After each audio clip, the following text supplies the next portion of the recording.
नमस्कार, दृष्टि आईएएस के टुडेज डी के प्रोग्राम में आपका स्वागत है। सबसे पहले पिछले सेशन का रिकैप देखते हैं। पहला प्रश्न था, निम्नलिखित में से कौन सा या से डिमेंशिया के कारण है या फिर हैं?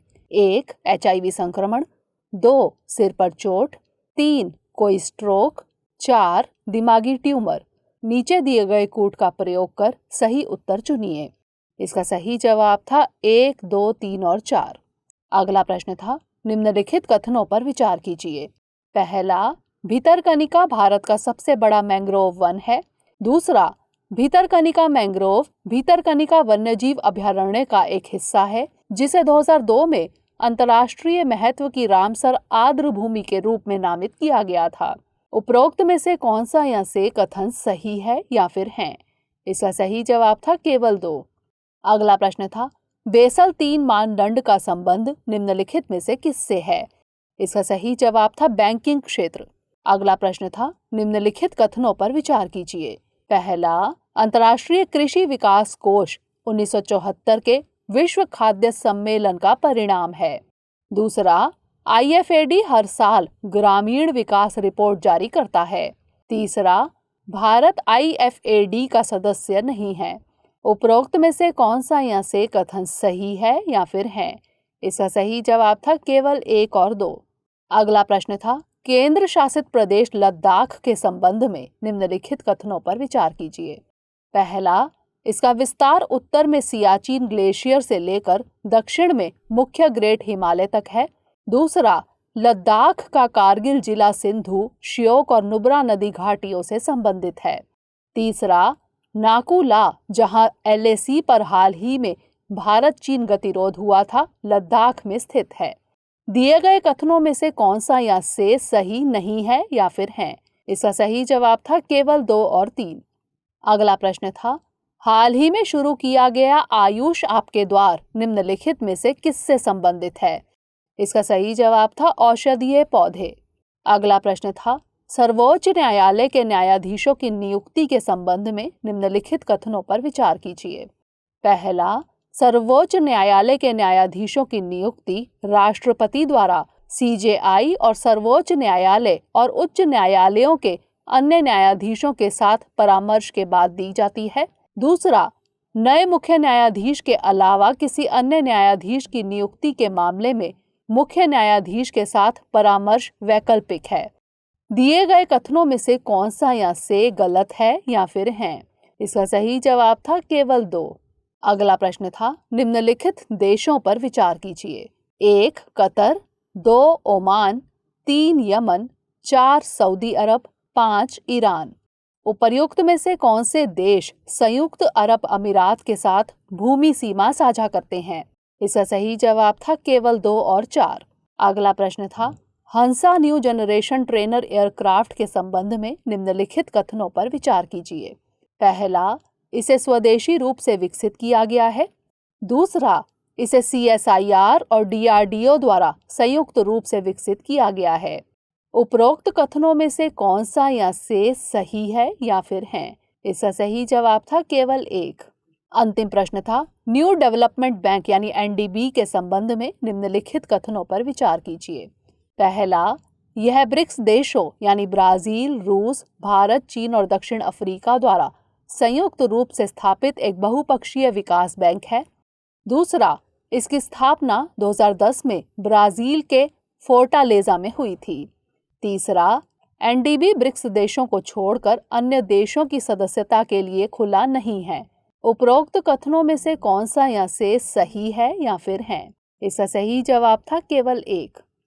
हमारे वीडियो अंग्रेजी में देखने के लिए फॉलो करें हमारा ही दूसरा YouTube चैनल दृष्टि IAS इंग्लिश। शुरुआत करते हैं आज के सेशन की। सबसे पहले देखेंगे अभ्यास प्रश्न। निम्नलिखित कथनों पर विचार कीजिए। पहला, 73वां संविधान संशोधन 1992 केंद्र और राज्य दोनों सरकारों को पंचायती राज संस्थाओं की मदद करने का अधिदेश यानी मैंडेट देता है। दूसरा, केंद्र द्वारा आवंटित कुल सहायता अनुदान में से अबद्ध अनुदान यानी अनटाइड ग्रांट का उपयोग पंचायती राज संस्थानों द्वारा वेतन के भुगतान के लिए किया जा सकेगा। उपरोक्त कथनों में से कौन सा या से कथन सही है या फिर है? केवल एक, केवल दो, एक और दो दोनों, या फिर ना तो एक और ना ही दो। इसका सही जवाब है ऑप्शन ए, केवल एक। हाल ही में वित्त मंत्रालय ने ग्रामीण स्थानीय निकायों को अनुदान देने के लिए 25 राज्यों को 13,385.70 करोड़ रुपए की राशि जारी की है। 73वां संविधान संशोधन 1992 केंद्र और राज्य दोनों सरकारों को पंचायती राज संस्थाओं की मदद करने का अधिदेश यानी मैंडेट देता है। केंद्र द्वारा आवंटित कुल सहायता अनुदान में से अबद्ध अनुदान यानी अनटाइड ग्रांट का उपयोग पंचायती राज संस्थानों द्वारा स्थान विशिष्ट आवश्यकताओं के लिए वेतन के भुगतान को छोड़कर किया जा सकेगा। तो इस तरह इस प्रश्न का सही जवाब है ऑप्शन ए, केवल एक। आप में से अधिकतर स्टूडेंट्स ने कमेंट सेक्शन में इसका जवाब सही भेजा था। जवाब भेजने के लिए शुक्रिया। आज के सेशन का पहला प्रश्न है, निम्नलिखित कथनों पर विचार कीजिए। पहला, कार्बी असम का एक प्रमुख नस्लीय समुदाय है जो मुख्यतः कार्बी आंगलोंग और दीमा हसाओ पहाड़ी जिलों में निवास करता है। दूसरा, असम के अनुसूचित और जनजातीय क्षेत्रों के प्रशासन और नियंत्रण से संबंधित प्रावधानों का उल्लेख 5वीं अनुसूची में है। उपर्युक्त में से कौन सा या से कथन सही है या फिर है? केवल एक, केवल दो, एक और दो दोनों, या फिर ना तो एक और ना ही दो। इसका सही जवाब है ऑप्शन ए, केवल एक। हाल ही में केंद्र सरकार, असम राज्य सरकार एवं असम के 5 विद्रोही समूहों के बीच एक त्रिपक्षीय समझौते पर हस्ताक्षर किए गए। कार्बी असम का एक प्रमुख नस्लीय समुदाय है जो मुख्यतः कार्बी आंगलोंग और दीमा हसाओ पहाड़ी जिलों में निवास करता है। 5वीं अनुसूची के तहत 4 राज्यों यानी असम, मेघालय, त्रिपुरा, मिजोरम को छोड़कर किसी भी राज्य के अनुसूचित और जनजातीय क्षेत्रों के प्रशासन और नियंत्रण के प्रावधानों का उल्लेख किया गया है। 6ठी अनुसूची में असम, मेघालय, त्रिपुरा, मिजोरम के जनजाति क्षेत्रों के प्रशासन के प्रावधानों के बारे में उल्लेख है। तो इस तरह इस प्रश्न का सही जवाब है ऑप्शन ए, केवल एक। अगला प्रश्न है, खबरों में रहा हाइसिन वर्ल्ड्स क्या है? भारत में पहला अंडर वाटर संग्रहालय, हाल ही में पुनर्निर्मित स्मारक, एक्सोप्लैनेट का एक नया वर्ग, या फिर तारों का एक नया वर्ग। इसका सही जवाब है ऑप्शन सी, एक्सोप्लैनेट का एक नया वर्ग। एक अध्ययन में एक्सोप्लैनेट के एक नए वर्ग की पहचान की गई है जिसका नाम हाइसिन वर्ल्ड्स है। इस एक्सोप्लैनेट पर महासागर भी है। यहाँ अधिकतम तापमान 200 डिग्री सेल्सियस तक पहुँच जाता है। इसके वातावरण में हाइड्रोजन प्रचुर मात्रा में पाया जाता है। ये एक्सोप्लैनेट माइक्रोबियल अंडरवाटर लाइफ को सपोर्ट कर सकते हैं। तो इस तरह इस प्रश्न का सही जवाब है ऑप्शन सी, एक्सोप्लैनेट का एक नया वर्ग। प्रश्न 3, निम्नलिखित कथनों पर विचार कीजिए। पहला, उन्हें कपलोटिया तमिलन यानी द तमिल हेल्समैन कहा जाता है। दूसरा, वह जाने माने तमिल लेखक थे और उनकी महत्वपूर्ण रचनाएं मेयाराम और मेयारिवु आदि हैं। तीसरा, 1908 में तुतीकोरिन कोरल मिलों की हड़ताल के बाद उन्होंने मजदूरों के मुद्दे को उठाया। उपरोक्त कथन निम्नलिखित में से किस स्वतंत्रता सेनानी का वर्णन करते हैं? सुब्रमण्यम भारती, V.O. चिदम्बरम पिल्लई, C. राजगोपालाचारी, या फिर सुब्रमण्य शिव।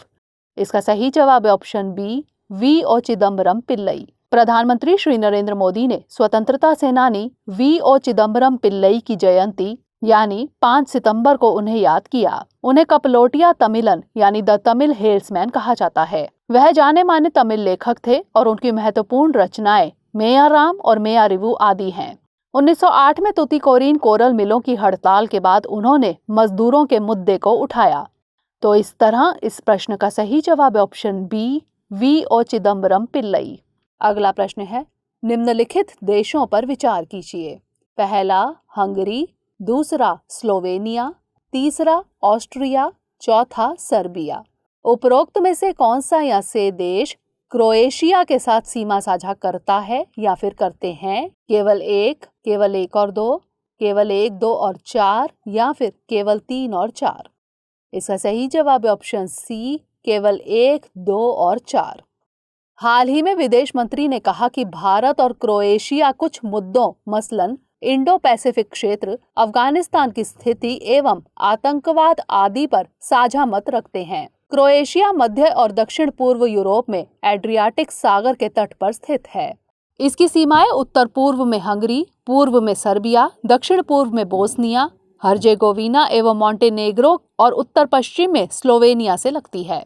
तो इस तरह इस प्रश्न का सही जवाब है ऑप्शन सी, केवल 1, 2 और 4। अगला प्रश्न है, निम्नलिखित कथनों पर विचार कीजिए। पहला, टेरापीन समुद्री कछुए होते हैं। दूसरा, ऑलिव रिडले कछुए दुनिया भर में सबसे अधिक संख्या में पाए जाते हैं। उपर्युक्त में से कौन सा या से कथन सही है या फिर है?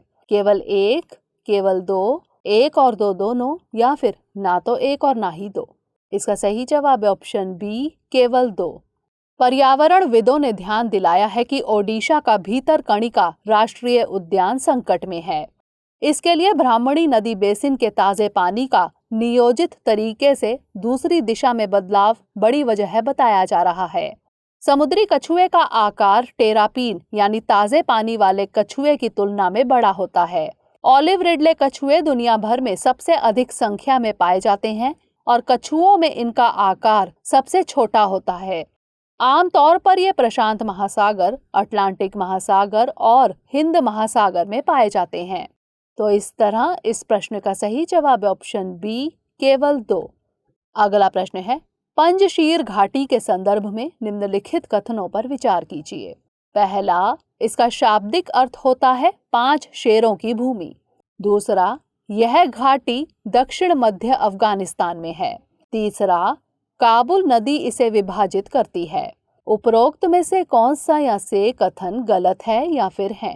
केवल 1, केवल 2 और 3, केवल 1 और 3, या फिर केवल 2। इसका सही जवाब है ऑप्शन बी, केवल 2 और 3। तालिबान ने दावा किया है कि उसकी सेना पंजशीर घाटी की तरफ बढ़ रही है। पंजशीर का शाब्दिक अर्थ होता है 5 शेरों की भूमि। यह घाटी हिंदू कुश पर्वत श्रेणी में काबुल से 150 किलोमीटर दूर उत्तर मध्य अफगानिस्तान में है। इस घाटी को पंजशीर नदी विभाजित करती है। तो इस तरह इस प्रश्न का सही जवाब है ऑप्शन बी, केवल 2 और 3। अगला प्रश्न है, निपाह वायरस के संदर्भ में निम्नलिखित कथनों पर विचार कीजिए। पहला, सबसे पहले इसकी मौजूदगी पालतू सुअरों में देखी गई और बाद में कुत्ते, बिल्ली, बकरी, घोड़े और भेड़ जैसे कुछ पालतू जानवरों में भी इनकी मौजूदगी पाई गई। दूसरा, इसका सबसे पहला प्रकोप क्रमशः 1998 और 1999 में मलेशिया और सिंगापुर में देखा गया। उपरोक्त में से कौन सा या से कथन सही है या फिर है? केवल 1, केवल 2, 1 और 2 दोनों, या फिर ना तो 1 और ना ही 2। इसका सही जवाब है ऑप्शन सी, 1 और 2 दोनों, यानी दोनों कथन सही हैं। बीते रविवार को केंद्र की एक स्वास्थ्य टीम ने केरल के कोझिकोड का दौरा किया। टीम ने इस क्षेत्र से रामबुटन फल के नमूने लिए। इसी क्षेत्र में एक 12 वर्षीय बच्चे की मौत निपाह वायरस के संक्रमण से हो गई थी। निपाह वायरस एक जूनोटिक वायरस है, यानी इसका संक्रमण जानवरों से मनुष्यों में होता है। निपाह वायरस एंसेफेलाइटिस का मूल कारण हेनिपा वायरस पैरामाइक्सोविरिडे फैमिली का आरएनए है और इसका नजदीकी संबंध हेंड्रा वायरस से होता है। तो इस तरह इस प्रश्न का सही जवाब ऑप्शन सी, 1 और 2 दोनों। प्रश्न 8, कॉलेजियम व्यवस्था के संदर्भ में निम्नलिखित कथनों पर विचार कीजिए। पहला, सर्वोच्च न्यायालय ने फर्स्ट जजेस केस में इस व्यवस्था की शुरुआत की। दूसरा, थर्ड जजेस केस में राष्ट्रपति द्वारा सलाह मांगे जाने पर सर्वोच्च न्यायालय ने कॉलेजियम व्यवस्था का विस्तार 5 सदस्यीय निकाय के तौर पर किया। तीसरा, सेकंड जजेस केस में सर्वोच्च न्यायालय ने कहा कि परामर्श का वस्तुतः अर्थ सहमति से है। उपरोक्त में से कौन से कथन सही हैं? केवल 1 और 2, केवल 2 और 3, केवल 1 और 3, या फिर 1, 2 और 3। इसका सही जवाब है ऑप्शन बी, केवल 2 और 3। सरकार के साथ ताजा टकराव के बीच सर्वोच्च न्यायालय ने 5 उच्च न्यायालयों में फिर से 3 न्यायिक अधिकारियों सहित 12 उम्मीदवारों की सिफारिश की है। जजों की नियुक्ति और ट्रांसफर से जुड़ी कॉलेजियम व्यवस्था का विकास सर्वोच्च न्यायालय के निर्णयों से हुआ। इससे जुड़ा ना तो कोई कानून पारित किया गया और ना ही संविधान में इससे जुड़ा कोई प्रावधान है। सेकंड जजेस केस में सर्वोच्च न्यायालय ने इस व्यवस्था की शुरुआत की। इसी केस में सर्वोच्च न्यायालय ने कहा कि परामर्श का वस्तुतः अर्थ सहमति से है। तो इस तरह इस प्रश्न का सही जवाब है ऑप्शन बी, केवल 2 और 3। अगला प्रश्न है, निम्नलिखित कारकों पर विचार कीजिए। पहला, तापीय प्रसार। दूसरा, वर्षण में बढ़ोतरी। तीसरा, महासागरीय प्लेटों का महाद्वीपीय प्लेटों के नीचे आ जाना। चौथा, हिमनदों का पिघलना। पांचवा, ग्रीनलैंड और अंटार्कटिक बर्फ की चादरों में कटौती। उपरोक्त में से कौन समुद्री जल स्तर में वृद्धि के प्रारंभिक कारण है? केवल 1, 2 और 3, केवल 1, 3 और 5, केवल 1, 4 और 5 या फिर उपरोक्त सभी। इसका सही जवाब है ऑप्शन सी, केवल 1, 4 और 5। हालिया अध्ययन के मुताबिक बढ़ते तापमान के चलते पृथ्वी के तटों के पास समुद्री जल स्तर में बेतहाशा बढ़ोतरी होगी। जलवायु परिवर्तन के प्रभाव विशेषकर ग्लोबल वार्मिंग के चलते दुनिया भर के महासागरों के स्तर में बढ़ोतरी हो रही है। इसके 3 बड़े कारण हैं: तापीय प्रसार, हिमनदों का पिघलना और ग्रीनलैंड और अंटार्कटिक बर्फ की चादरों में कटौती। तो इस तरह इस प्रश्न का सही जवाब है ऑप्शन सी, केवल 1, 4 और 5। अंतिम प्रश्न है, निम्नलिखित देशों पर विचार कीजिए। पहला, सर्बिया। दूसरा, क्रोएशिया। तीसरा, बोस्निया और हर्जेगोविना। चौथा, अल्बानिया। पांचवा, कोसोवो। उपरोक्त में से कौन से देश मॉन्टेनेग्रो के साथ सीमा साझा करते हैं? केवल 1, 2, 3 और 4, केवल 1, 3, 4 और 5, केवल 1, 2, 3 और 5 या फिर उपरोक्त सभी। इसका सही जवाब है ऑप्शन डी, उपरोक्त सभी। बीते दिनों मॉन्टेनेग्रो में काफी ज्यादा संघर्ष देखने को मिले हैं। इसका कारण सर्बियाई रूढ़िवादी चर्च द्वारा एक समारोह में बुलाए गए नेता का भाषण रहा, जिसने बाल्कन देशों के विभाजन को उजागर किया था। मॉन्टेनेग्रो दक्षिण पूर्वी यूरोपीय देश है। यह एड्रियाटिक सागर के साथ समुद्री सीमा साझा करता है और बाल्कन क्षेत्र का हिस्सा है। यह उत्तर पूर्व में सर्बिया, उत्तर और पश्चिम में बोस्निया और हर्जेगोविना, पूर्व में कोसोवो, दक्षिण पूर्व में अल्बानिया और क्रोएशिया के साथ दक्षिण पश्चिमी सीमा साझा करता है। तो इस तरह इस प्रश्न का सही जवाब है ऑप्शन डी, उपरोक्त सभी।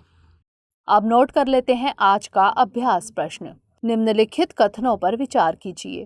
पहला, वित्तीय स्थिरता और विकास परिषद यानी FSDC वित्त मंत्रालय के तहत एक वैधानिक निकाय है।